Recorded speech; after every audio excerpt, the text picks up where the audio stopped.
Hello बच्चों, मैं तरुण कपूर आपको आपका मैथ्स का मेंटर। आज मैं इस वीडियो में आपको क्लास 12th की मैट्रिसेस का जो हमारे प्रोग्राम चल रहा है, इस समय प्रीवियस वीडियोस चल रहे हैं, उसी के कंटिन्यूशन में हम लोग आगे पढ़ेंगे। जैसा कि आप लोग जिन्होंने पुराने वीडियो देखे हैं वो ये जानते हैं, अब तक हम जो इसमें कर चुके हैं, मैट्रिसेस क्या होता है, मैट्रिक्स की multiplication, addition, subtraction, symmetric matrix, skew symmetric matrix, transpose of the matrix. तो मैट्रिक्स का हमने मेजर सारा चैप्टर लगभग कंप्लीट कर लिया है। दैट इज हम एनसीईआरटी बेस्ड देखें तो हम एनसीईआरटी की एक्सरसाइज नंबर 3.1, 2 और 3 को कंप्लीट कर चुके हैं। एक्सरसाइज नंबर 3.4 जो है वो एलिमेंट्री रो ट्रांसफॉर्मेशन है, तो उसको हम बाद में डिस्कस करेंगे, डिटर्मिनेंट के साथ डिस्कस करेंगे। तो इस वीडियो में मैं आपको एनसीईआरटी की जो मिसलिनियस एक्सरसाइज है उसके विषय में, उसके क्वेश्चंस को डिस्कस करूंगा। और इस वीडियो के बाद मैं आप लोगों को एक साथ में असाइनमेंट दूंगा जिसमें आप सारे क्वेश्चंस को, मैट्रिसेस के डिफरेंट क्वेश्चंस को कर सकें, और फिर नेक्स्ट वीडियो में मैं उन सभी असाइनमेंट को आप लोगों के साथ में डिस्कस करूंगा। तो आपके सामने मिसलिनियस का एक क्वेश्चन है, और आज के जो क्वेश्चंस है वो काफी इंपॉर्टेंट होंगे। क्वेश्चन ये है बच्चों कि ए और बी हमारे पास में सिमेट्रिक मैट्रिक्स हैं और उनके सेम ऑर्डर की मैट्रिक्स हैं। तो हमें ये प्रूफ करना है कि ए बी माइनस बी ए ये हमारी एक स्क्यू सिमेट्रिक मैट्रिक्स होगी। देखिए, ए और बी हमारी सिमेट्रिक मैट्रिक्स है, तो इससे ये रिजल्ट निकला ए का ट्रांसपोज ए के इक्वल होगा और बी का ट्रांसपोज बी के इक्वल होगा। हमें ये शो करना है ए बी माइनस बी ए कौन सी मैट्रिक्स है, skew symmetric matrix, either in the symmetric और इन द स्क्यू सिमेट्रिक। हमें उसका ट्रांसपोज जरूर निकालना होगा। तो हमने A B minus B A का ट्रांसपोज लिया। A B minus B A का ट्रांसपोज, यहाँ पे माइनस का साइन है तो ये ट्रांसपोज जो हमने प्रॉपर्टी आपको बताई थी, ए माइनस बी का transpose A transpose minus B transpose, तो ये जो ट्रांसपोज है दोनों टर्म पे अलग अलग ऑपरेट हो जाएगा। इसके बाद में मल्टीप्लीकेशन में ट्रांसपोज जो होता है लॉ ऑफ रिवर्सल को फॉलो करता है। तो ए बी का ट्रांसपोज इक्वल टू क्या होगा बेटा, बी ट्रांसपोज ए ट्रांसपोज। तो ए बी का ट्रांसपोज, इनका ऑर्डर चेंज होगा, B transpose A transpose, B A का ट्रांसपोज होगा ए ट्रांसपोज बी ट्रांसपोज। अब बी ट्रांसपोज की वैल्यू हम कितने की इक्वल लिख देंगे, बी के इक्वल। ए ट्रांसपोज की वैल्यू हम कितने की इक्वल लिख देंगे, ए के इक्वल। इसी तरीके से ए ट्रांसपोज हो जाएगा ए और बी ट्रांसपोज हो जाएगा B.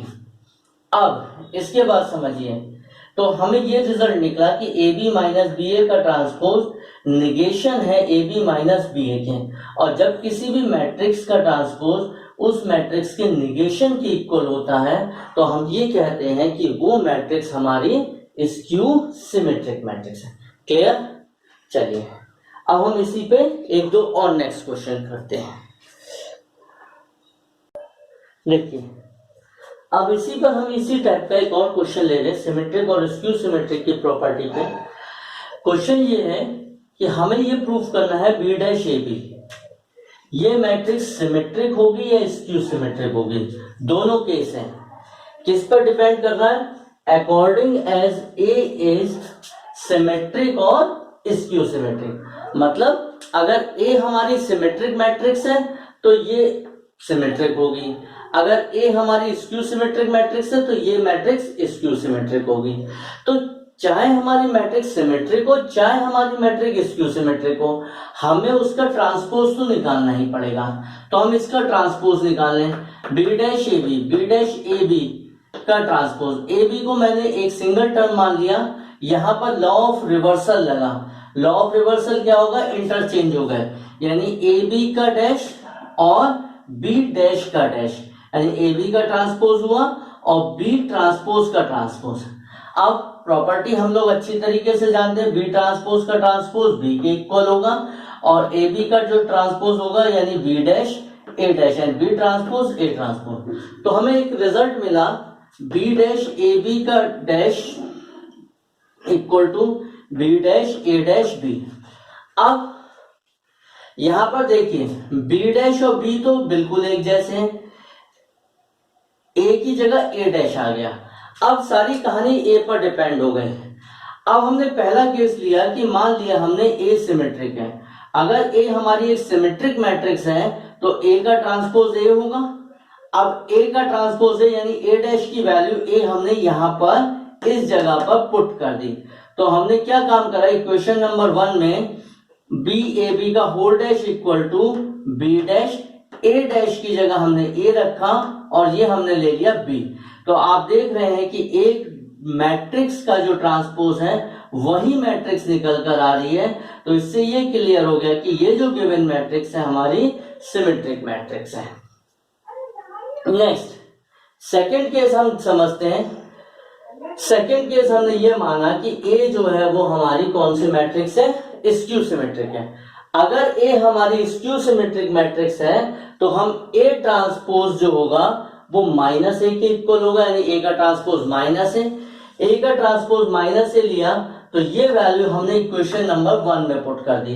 B dash A B का dash equal to B dash, A dash की जगह हमने क्या रख दिया, ये इक्वेशन नंबर 1 है, this is the first equation. और हमने ए डैश की जगह पे क्या रखा, माइनस ए रखा, और ये माइनस का साइन आ गया हमारा बाहर।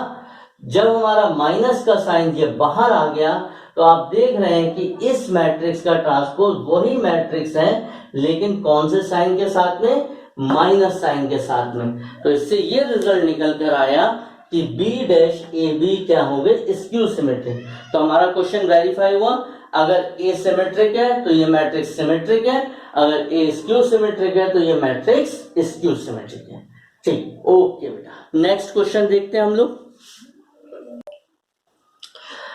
बच्चों मैट्रिक्स में एक हमारा बहुत ही एक और इम्पोर्टेंट टॉपिक है जिसमें हम मैथमेटिकल इंडक्शन पे बेस्ड हम प्रॉब्लम करते हैं।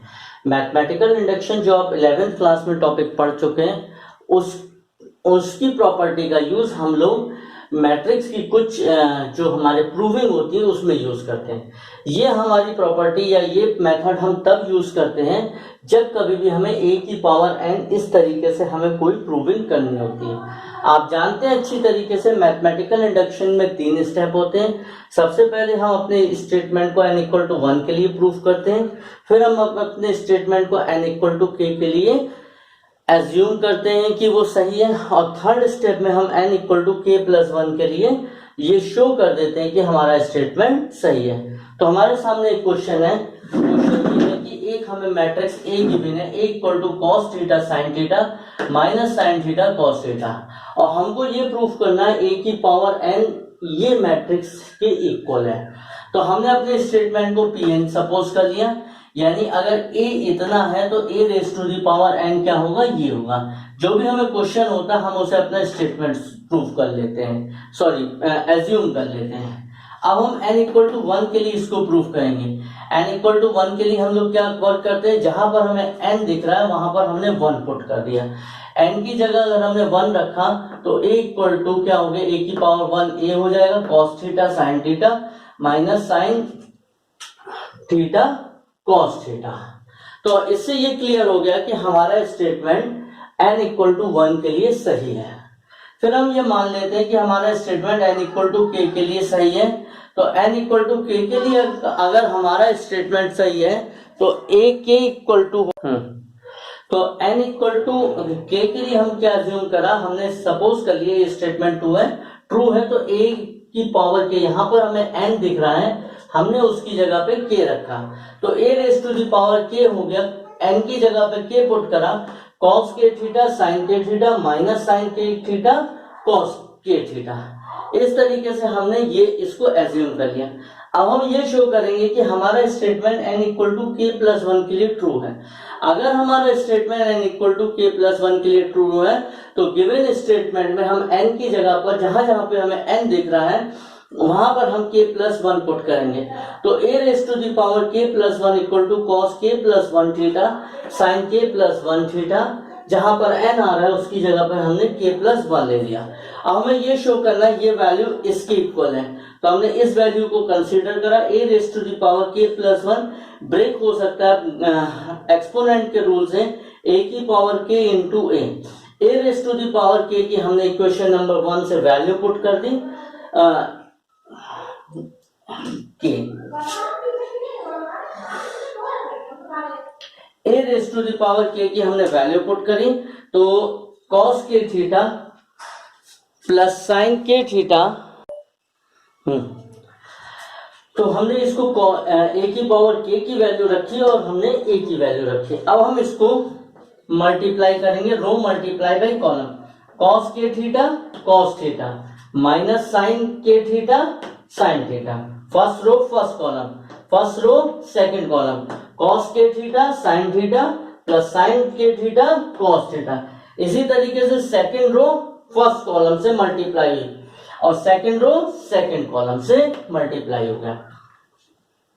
अब आप यहां पर देखिए, यहां पे हमारा फॉर्मूला बन रहा है कॉस थीटा माइनस साइन के theta sine theta, cos A cos B minus sine A sine B, that is equal to the cos A plus B, A cos A plus B, यानी cos K plus 1 के theta plus theta होता, theta हमने common ले लिया।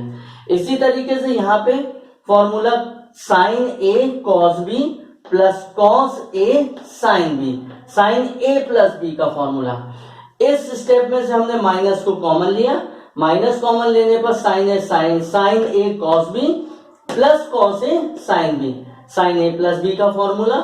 और यहां पर हमारा cos A cos B minus sine A sine B.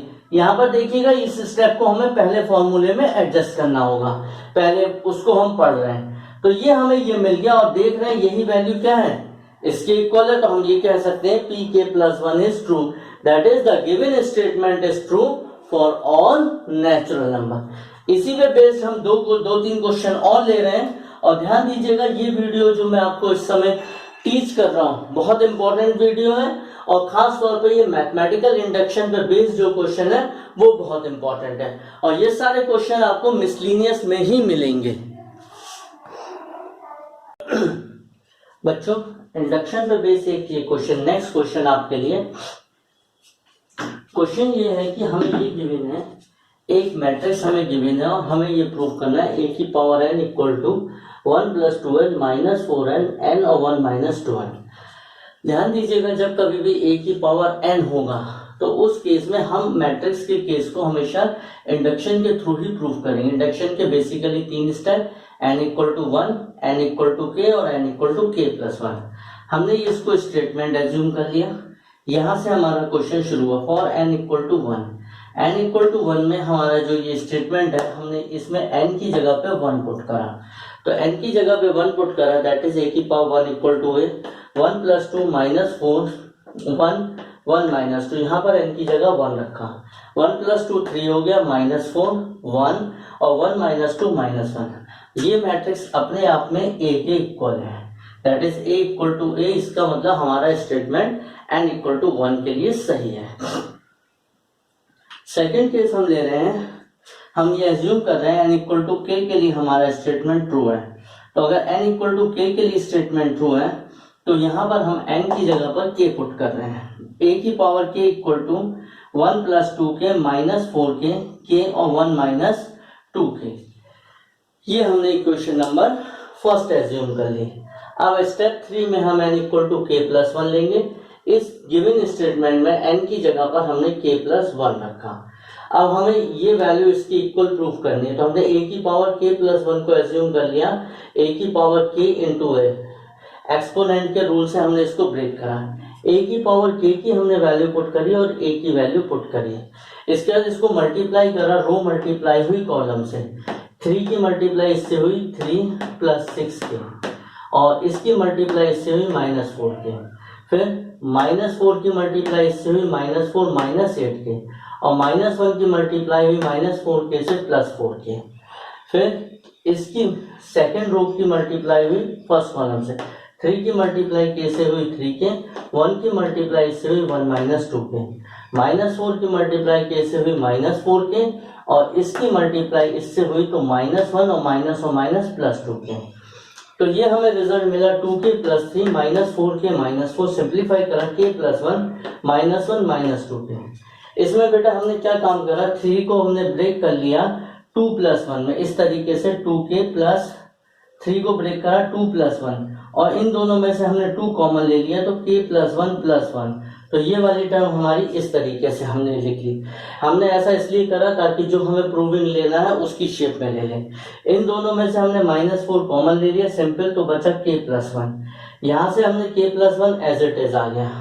अब यहाँ पे हमने क्या वर्किंग करी है, -1 -2k था, हमने यहाँ पे क्या करा, एक 1 हमने माइनस करा और एक 1 हमने प्लस कर दिया। अब ये बेटा देखो -1 मिलके -2 हमने कॉमन ले लिया, तो ये बचा 1 + k + 1 दैट इज 1 - 2 k + 1। तो इस वैल्यू को हमने इस तरीके से लिखा। तो आप देख रहे हैं a k + 1 की जो वैल्यू सिंप्लीफाई हुई वो इसी के राइट हैंड साइड के इक्वल आ गई। दैट इज हम ये कह सकते हैं p k + 1 is true, that is the given statement is true for the all natural number और पॉजिटिव इंटीजर। इसके बाद इंडक्शन पे बेस्ड मैं एक क्वेश्चन और करूंगा, फिर थोड़ा सा आपको कुछ मुझे आपको बातें बतानी है। नेक्स्ट क्वेश्चन को इंपॉर्टेंट मार्क कर लीजिएगा, वो बहुत ही इंपॉर्टेंट क्वेश्चन है। हाँ बेटा बच्चों, ये मैथमेटिकल इंडक्शन पे बेस्ड जो हमारी प्रॉब्लम है उसका ये सबसे अच्छा क्वेश्चन है। इसमें हमें ये गिवन है और हम इसको ये प्रूफ करेंगे। इसमें हमें ये गिवन है कि एक हमें मैट्रिक्स गिवन है a = 0 1 0 0 और एक हमें ये प्रूफ करना है। वही 3 स्टेटमेंट लेंगे n = 1। हमने मान लिया स्टेटमेंट ये है, जो भी गिवन चीज होती है हम उसको स्टेटमेंट मानते हैं। फिर फॉर n = 1 हमने n की जगह पे 1 पुट करा, ai + ba की होल पावर 1, यहाँ पर n की जगह 1 पुट करा, a की पावर 1i + 1 इंटू a की power 1 - 1 0 b into a, ai + ba और ai + ba। तो इसका मतलब है फॉर n = 1 हमारा स्टेटमेंट क्या है, ट्रू है।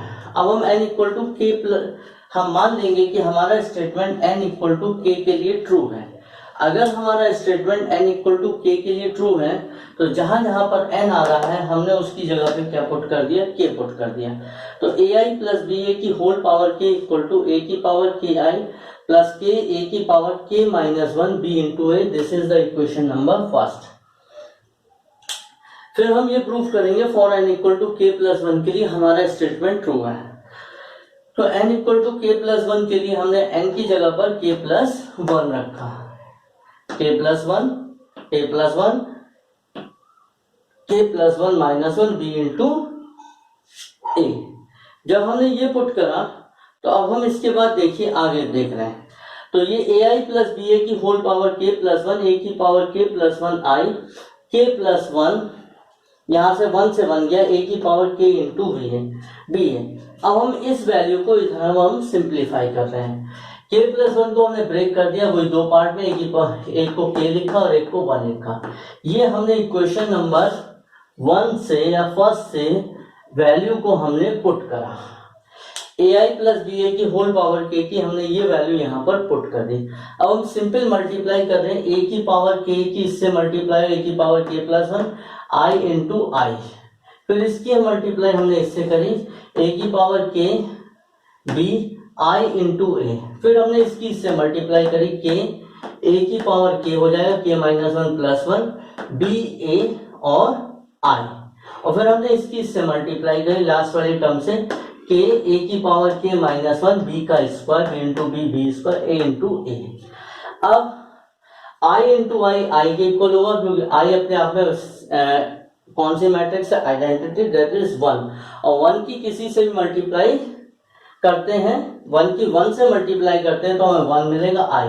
ऐसे ही i की a से मल्टीप्लाई कितना होगा, a की i से मल्टीप्लाई वो भी कितना होगा, a। अब a इंटू a की हमने ये अलग से वैल्यू निकाली है, a इंटू a निकालने के लिए a मैट्रिक्स हमें गिवन है, हमने उसकी इटसेल्फ प्रोडक्ट कर लिया, रो मल्टीप्लाई कॉलम, फर्स्ट रो की फर्स्ट कॉलम से मल्टीप्लाई 0 0। तो आप देख रहे हैं सारे एलिमेंट 0, दैट इज ये नल मैट्रिक्स है, इसकी जगह हमने क्या पुट कर दिया, 0 पुट कर दिया। तो ये वैल्यू हमारी खत्म हो गई।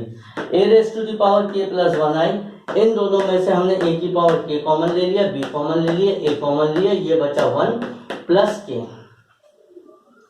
a की पावर k + 1i प्लस ये टर्म ले ली, दैट इज हम ये कह सकते हैं that is statement is true for n equals to k+1। ठीक है, तो बाकी हम जो अपनी लाइन लिखते हैं वो लिखिए। ठीक, तो बेटा मैट्रिक्स में बेसिकली जो हमारे टॉपिक थे वो हमारे इतने टॉपिक थे। एक टॉपिक को भी मैंने टच नहीं करा है, that is the inverse by the elementary row operation.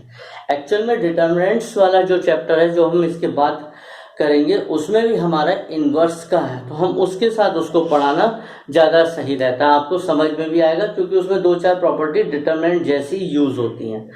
जैसा कि आप लोग देख रहे होंगे मैं पूरा वैसे ही प्रयास कर रहा हूँ जिस प्रकार से क्लास में आपको स्टडी कराई जाती है, प्रॉपर वे में आपको समझाना, क्वेश्चन को लिखना और एक एक क्वेश्चन को एक्सप्लेन करना। मैं कुछ ऐसा नहीं कर रहा हूँ कि जैसे केवल जरा से टॉपिक पढ़ा दिया या थोड़ा सा हिंट दे दिया और ये मान के करा चला जाए कि बच्चे जो हैं बाकी सारा काम अपने आप कर लेंगे।